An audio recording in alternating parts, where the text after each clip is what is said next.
Light the candle, Tiger! Hello there, and a very warm welcome to this week's Racing Post Golf Postcast. I'm Dave Clark, joined by colleague Ian Wilkerson from the Racing Post Sports Desk. And on the line from our friends at Star Sports is, of course, Glenn Day. Now, only one tournament last week. It was the Porsche European Open, won by Paul Casey, Wilco, and a first win in 5 years on the European Tour. I mean, famously, he's been playing a lot of his golf in America the last few years with, chasing the money over stateside. And, I mean, excellent performance. And I should think he'll be primed for a big challenge at Wentworth in the week after this week. Glenn, would that be a good result for you, Paul Casey? I mean, I think he was second or third in the betting, but we spoke last week that he can sometimes be a little bit flaky, so punters can be a little bit hesitant to pull the trigger. Yeah, and we kept him slightly onside. I mean, all the quality was at the front of the market. I know I put up Chauffeur, didn't perform, but we were slightly under on Casey. So, not one of the busiest events, but no damage for us. So, a decent result. Anything catch the eye? Anyone catch the eye? McIntyre threatening again? Yeah, I mean, Bruce obviously mentions him every week, a bit like I used to with Wiesberger.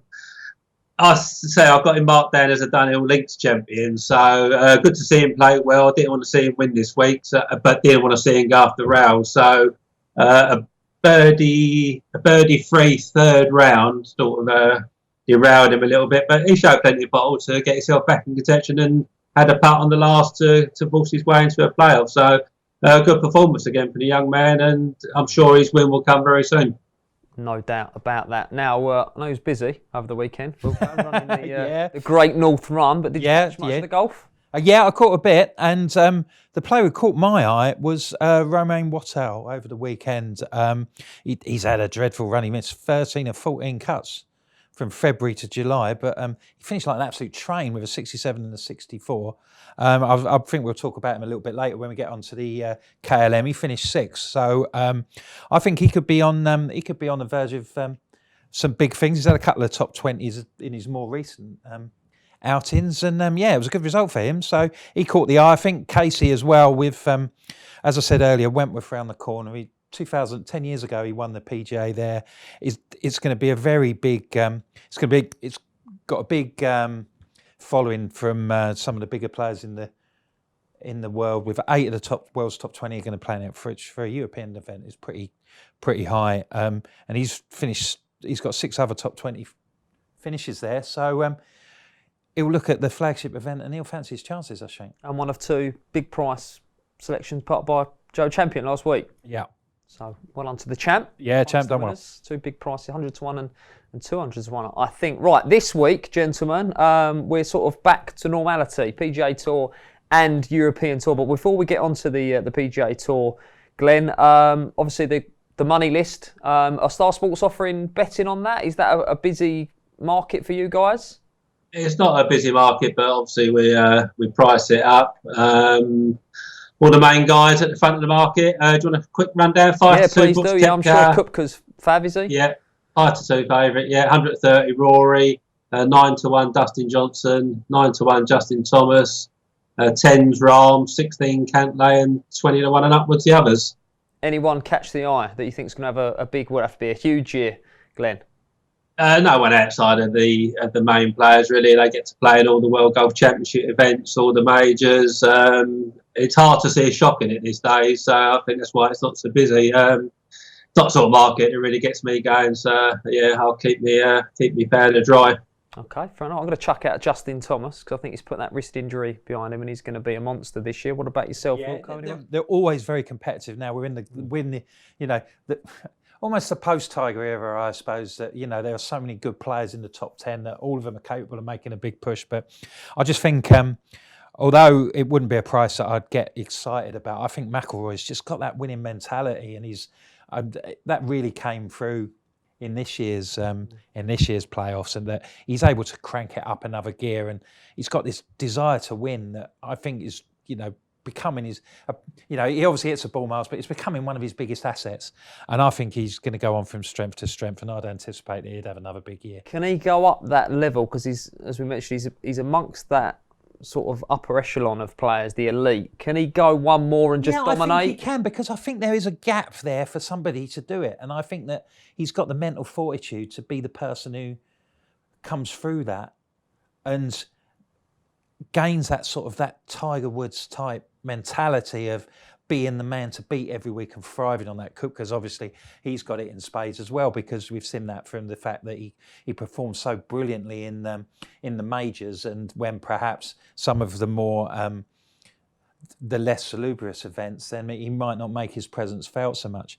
I mean, I'm not surprised that the two of them are at the top of the market, and I'd expect them to be right in the mix come September. Will it be September or August? I mean, it's a bit like the jump season. It's barely a break. We have about 4 days off, and then it all cranks up again. Well, they are back. The PGA Tour is back in action. We've got the Greenbrier Classic this week. We are in West Virginia, and tell us a little bit about the course, Wilco, before we get a show from Glenn. Well, it's a par 17. It's regarded as one of the more sort of straightforward tests. So usually we're playing this tournament in July. It's been going about 10 years, since 2010, and we're usually in July, but because the season's been restructured this year, it's become the first event in the turnaround season. It's a sort of track, the fairways are pretty generous, but it's not sort of somewhere where I believe length will be a big factor. It tends to be a good putter's course. Only 2 par 5s? Yeah.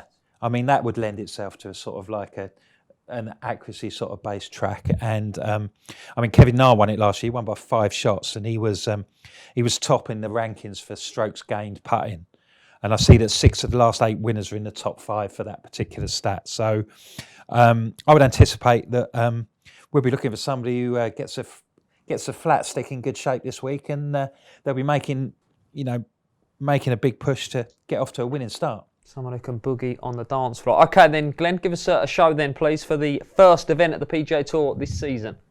Yeah, 50 odds the first 6 this week. 12 to 1 Bryson DeChambeau, 14 to 1 Victor Hovland, 16 to 1 Jason Kokrak, 22 to 1 Joaquin Niemann, 25s Mark Leishman and Sung Jae Im, 28 to 1 Bubba Watson and Ben An, and 33s Kevin Na, Russell Henley, Scott Piercy and Scotty Scheffler. Okay, and we've got a grade for this one, Glenn?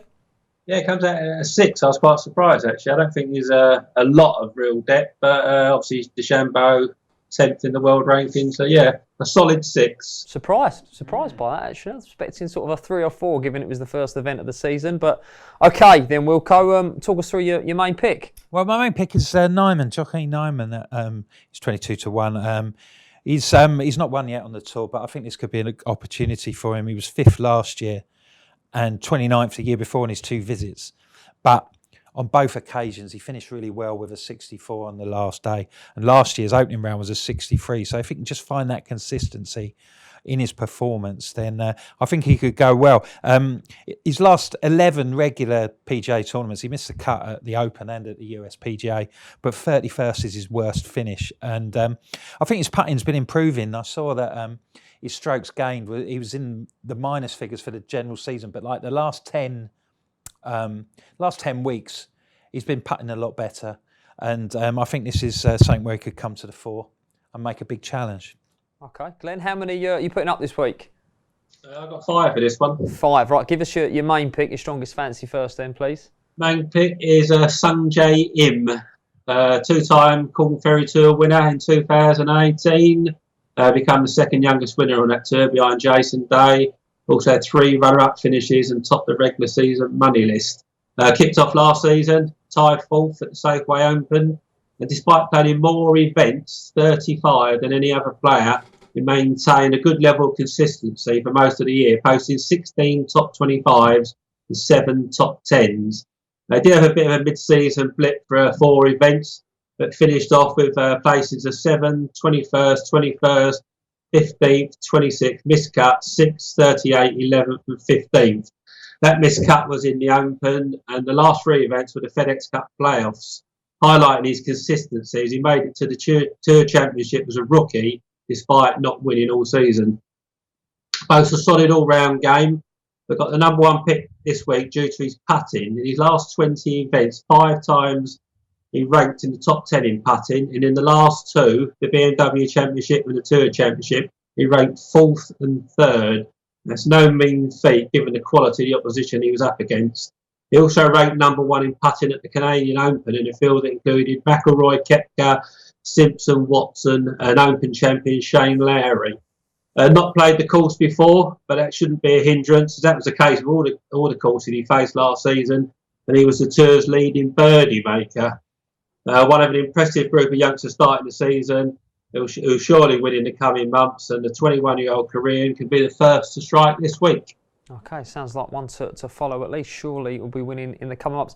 Just quickly, Glenn, so you're obviously sort of singing off the same hymn sheet as Wilco in that you feel putting is going to be huge this week. Yeah, definitely in the stats. I agree with what Wilco said there. It seems to be putted and par 4, good scoring on the par 4s, obviously only 2 par 5s. So, again, that calls for good approach play. So, they're the sort of 2 key areas as looking at, or just a good all-round solid game, guys in form. Brilliant. So, Wilco, just quickly before we get on to the rest of your team for this event. Yeah. So, we're looking at good putters. Yes. So, what would you advise the people out there listening and watching?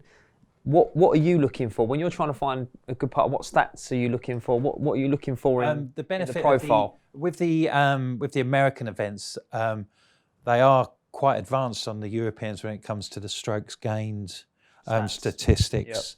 Yep. So I'm looking at. I pointed out that like 6 of the last 8 winners are in the top 5 for that. Yeah. So that gives you a mark of how many sort of points. It's a complicated business. That's your first port of call. Yeah, and then and then we can see how players have been performing in that sphere in their recent tournaments as well, and compare the two, and away you go. Really, there's definitely a lot more depth to the PGA Tour. Oh, yeah, they do have a better stats offering, particularly for punters to take advantage of. Okay, so who's next in then? Well, I've got 3 more. Fire them all out. The other one at the top of the list is Jason Kokrak. I think he could have a big week this week. Yep. 16-1. He's had 4 straight top 20s, which includes the playoffs. So he's obviously, he's in good company and he's been playing well. He was 9th in the Tour Championship. He had some indifferent results in this. He had 4 goes before last year. He'd missed a cut twice and never finished higher than 41st. But last year he did really well. He was 3rd. A little bit behind Kevin Na, who won by 5 in the end, but he couldn't quite maintain a blistering start. He started with a 65 and a 64. So hopefully at least half of his experience from last year should be good memories, and I could think that he'll make a bold challenge this week. There's a couple of players as well who are a little further down the list who I like. The first one at 50-1 is Robert Streb. He's twice runner-up here and 11th last year. He's a bit inconsistent, but he has shown some decent form on he was 3rd in admittedly a poor field at the Barracuda Championship, but he's performed quite well on the Corn Ferry Tour, which used to be the Web.com, so the secondary tour in America. And that included a 5th place in the recent Nationwide Children's Hospital Championship. So he's playing, as I say, twice runner-up. He was 11th last year. He's not in bad nick, and it's obviously a course that he enjoys playing at. So I think he could go quite well this week. And then a bit further down the list at 110-1 is Brendan Todd. He last played here in 2015 when he finished 6th, and he was 4th the year before that. And he's just got a few consistency issues. He's dropped down the world rankings, but on the web.com, on the Corn Ferry, he was 2nd in that Nationwide Children's that Streb was 5th in, and he hit a 64 in the second round, which nobody beat all week. He's had a couple of tournaments. He played in the Corn Ferry Championship and would have done a lot better. He finished tied for 67th, which was a pretty dismal performance. Yeah. But if you looked at his round figures, his 3rd round was a 79, so it all went pairs on a Saturday. Like Streb, it seems a course that he enjoys playing, even though he's not been there for a few years. So, I mean, at 110-1 with 6 places, it's an each way shot to nothing. I wouldn't be surprised if you're not that confident, you look at your top 20s and your top 10s. But there's a decent chance that he could perform quite well. One to go at a big price. Okay, then Glenn, who else do we like for this? Right, second choice. I'm going to put up another one of the young guns, Scotty Scheffler. Just a stellar season on the Corn Ferry Tour. highlighted his talents. 2014 as a 17-year-old, finishing tied 22nd at the Byron Nelson.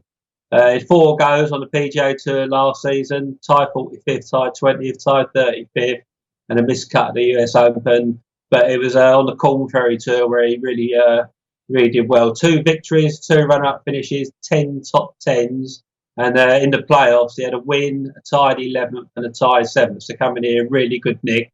Got plenty of power off the tee, which is never a bad thing. He's not essential.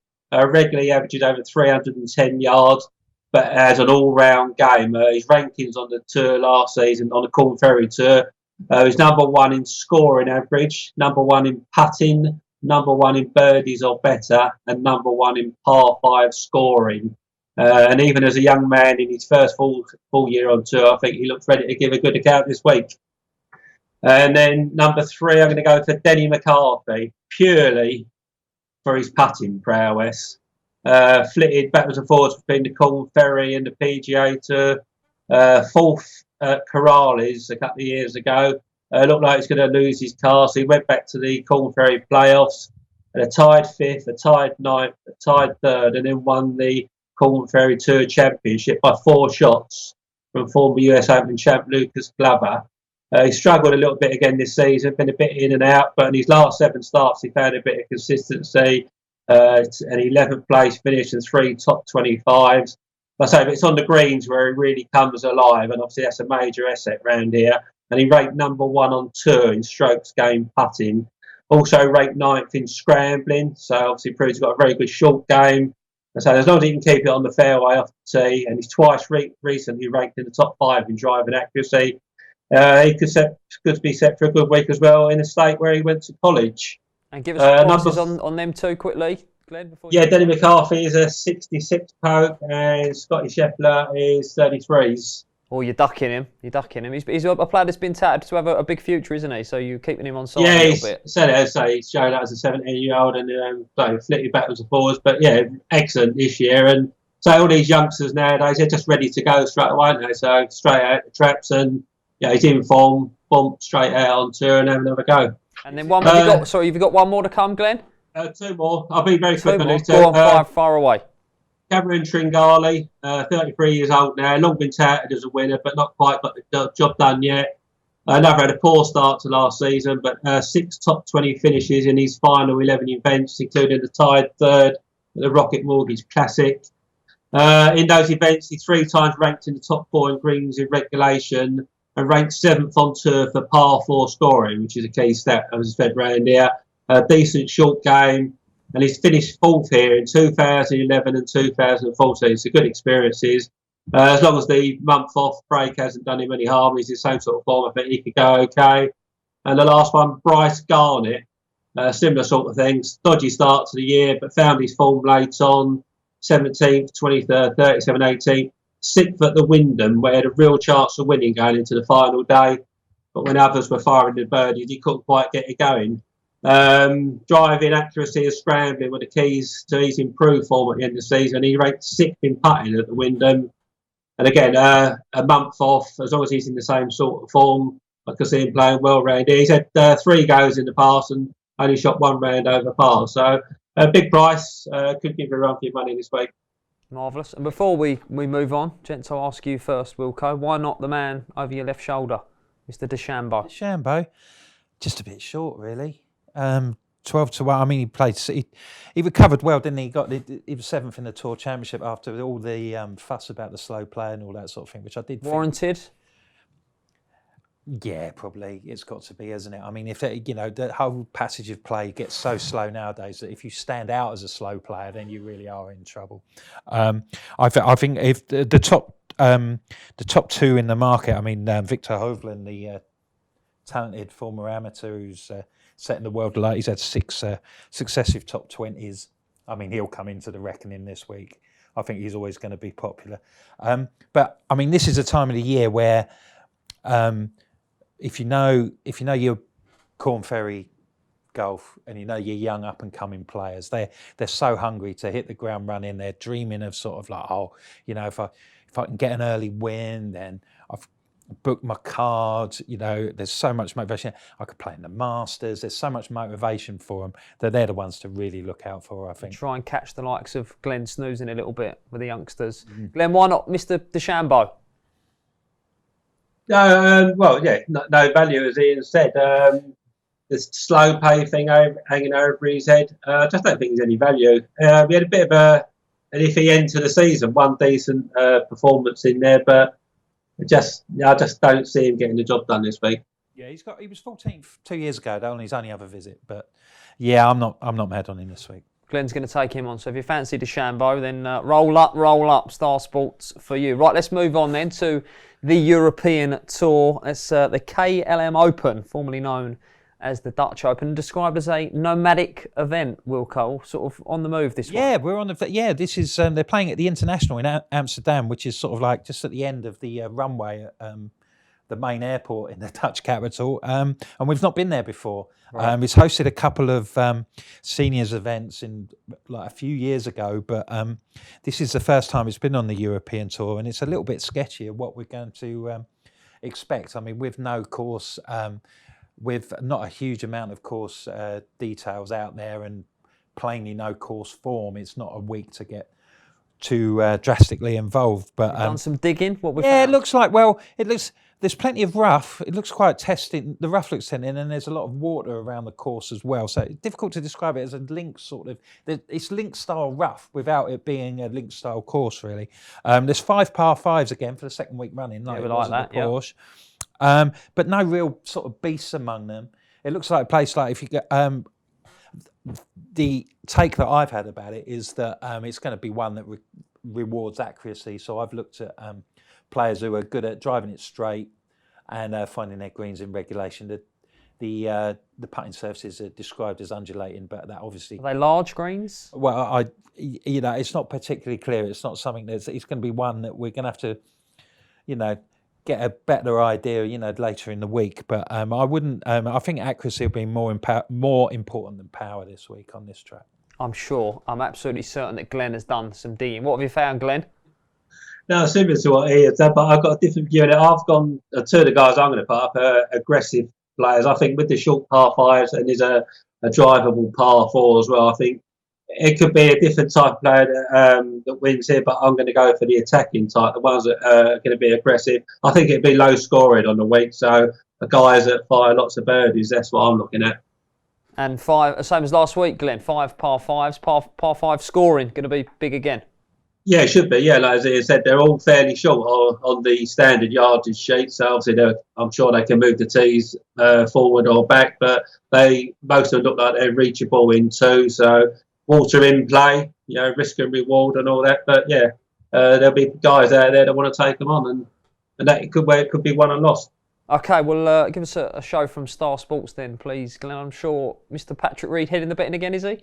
Yes, he is. Yeah, 50-6 again here. 17-2 Patrick Reed, 12-1 Thomas Peters, 14 Sergio Garcia, 16 Juice Luton and Matt Wallace, 18-1 Lee Westwood, Martin Keimer, Mike Lorenzo Vera and Thomas Detry, and 30-1 Gavin Green. And how strong a field is this one? What grade have we got this for this one, Glenn? Yeah, I think it's quite weak in depth. 4, but that's again only based really on the front 6 or 7 in the market for their World Golf rankings. Sounds like a generous 4. Wilco, who are we putting up? I like at the top of the order. I've got 3 that I like. I've got at the top of the order Juice Luton. I've just said about accuracy and things like that. He's playing in his home competition, which should spur him on to do, particularly as he's won it twice before at other tracks in 2000. He's not an aggressive player though, really, is he? Yeah, but he's gonna, he's an accurate sort. 35th in accuracy, 11th in greens in regulation. It's not the sort of thing that I would be like, oh well, he's the chief home, prospect. I'll back him because of that. I think it's based on the fact that I think this could be a course that suits his style. So he had 3 other top 10s in the Dutch Open as well. So even though the demands of the course will be different to the ones that he's played on before, that's still coping with the pressure of being the sort of like Yeah, I'm sure have a big the home following. Yeah, that's country's, right. chief hope. So he's proved that he can cope with that. So yeah, I like his chances this week. He's 16-1, and then a couple of others down the list. I'm quite sweet on Gavin Green, the Malaysian. He's available at 30s.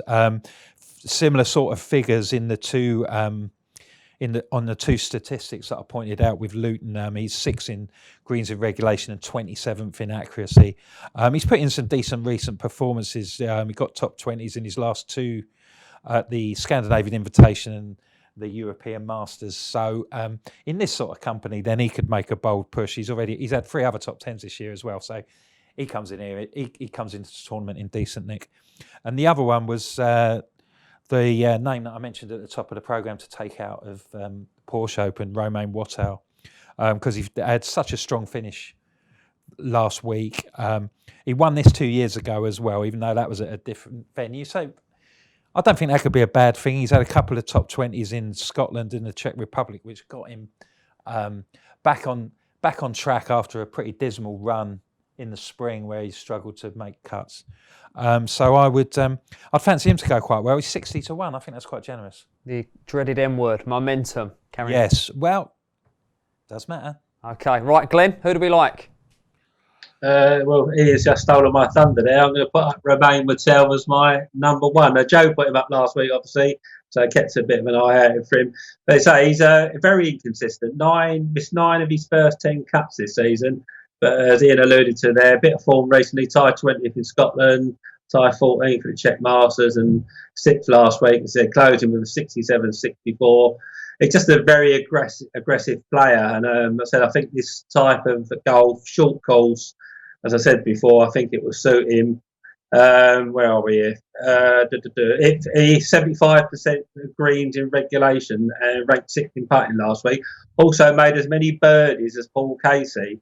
So it's just the bogeys, which obviously could come back and bite him in the bum this week. But so he plays that way, so I like that. And if he has carried forward the momentum, then he said he's won here before and been 5th, not here. Sorry, this event. So he could have another good week. I'm going to also put up another one of his compatriots of a very similar profile, Matthew Pavon, another one who suffers from inconsistency, but started to find a little bit recently. He was 2nd at Mauritius at the start of the year. And all his best finishes seem to come on courses where the scoring's low. Tied 24th for the Desert Classic, tied 10th for the BMW International Open, and tied 10th for the Scandinavian Invitational. In the last named event, he was the low scorer for the final 3 rounds. After shooting 4 over in the first round, he fired 18 birdies and an eagle and only had 1 bogey in the last 2 rounds. So similarly with Wattel, hoping that he's found something the last few weeks. I think he could be a decent each-way bet. And the last one, who I don't think is particularly good value, but his time's got to come soon, is Thomas Detry. I think everyone's been waiting for him to win for a few years now. His only victory to date is on the Challenge Tour, where the winning score was 29 under. He won by 12 shots. He's found a bit of consistency at the latter part of this year. His best 2 performances were in the Hassan Trophy in the Andalusia Masters, where much tighter tracks and the key is accuracy. So, I mean, he is saying that could be an asset this week. So he's the other side of the coin.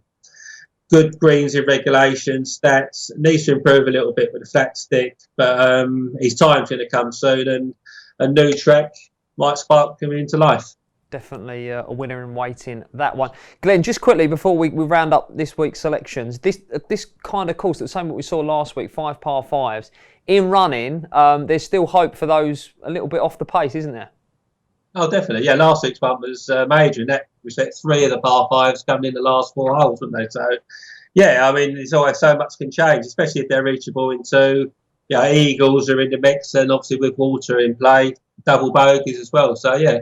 Does makes it more exciting. If not, someone who was on Twitter the other week said about the low scoring and all the events doesn't always bring out all the skills of the game, but it's the way it is. So you have to get on with it, sort of thing, don't you? Will not be lost after 54 holes, I'm sure. No. Right, let's round up the selections then, gents. I want to come to you first, Wilco. Sort of outline your Greenbrier Classic pick for us.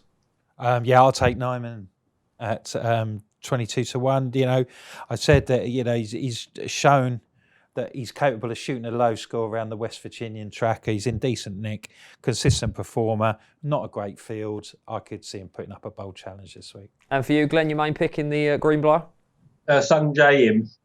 Okay, and in Amsterdam, Wilco? Yeah, I'll go for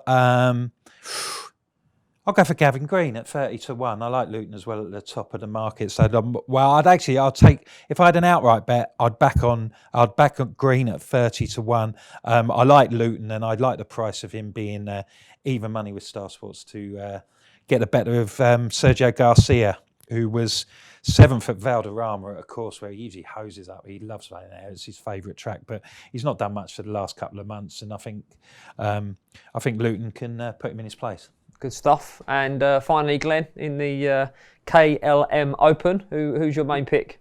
Yeah, main pick, Romain Wattel. I think 66 to 1 is a fair price. Give you a run for your money this week. Marvellous stuff. Hopefully can follow up last week's success that Champ put up. Right, Steve Palmer does return next week. Of course, got the football postcast coming up and racing. Look out for those a little bit later on this week. We thank you to Wilco and Glenn on the line from Star Sports. Thanks for listening. Good luck with your bets. Give 'em the horn!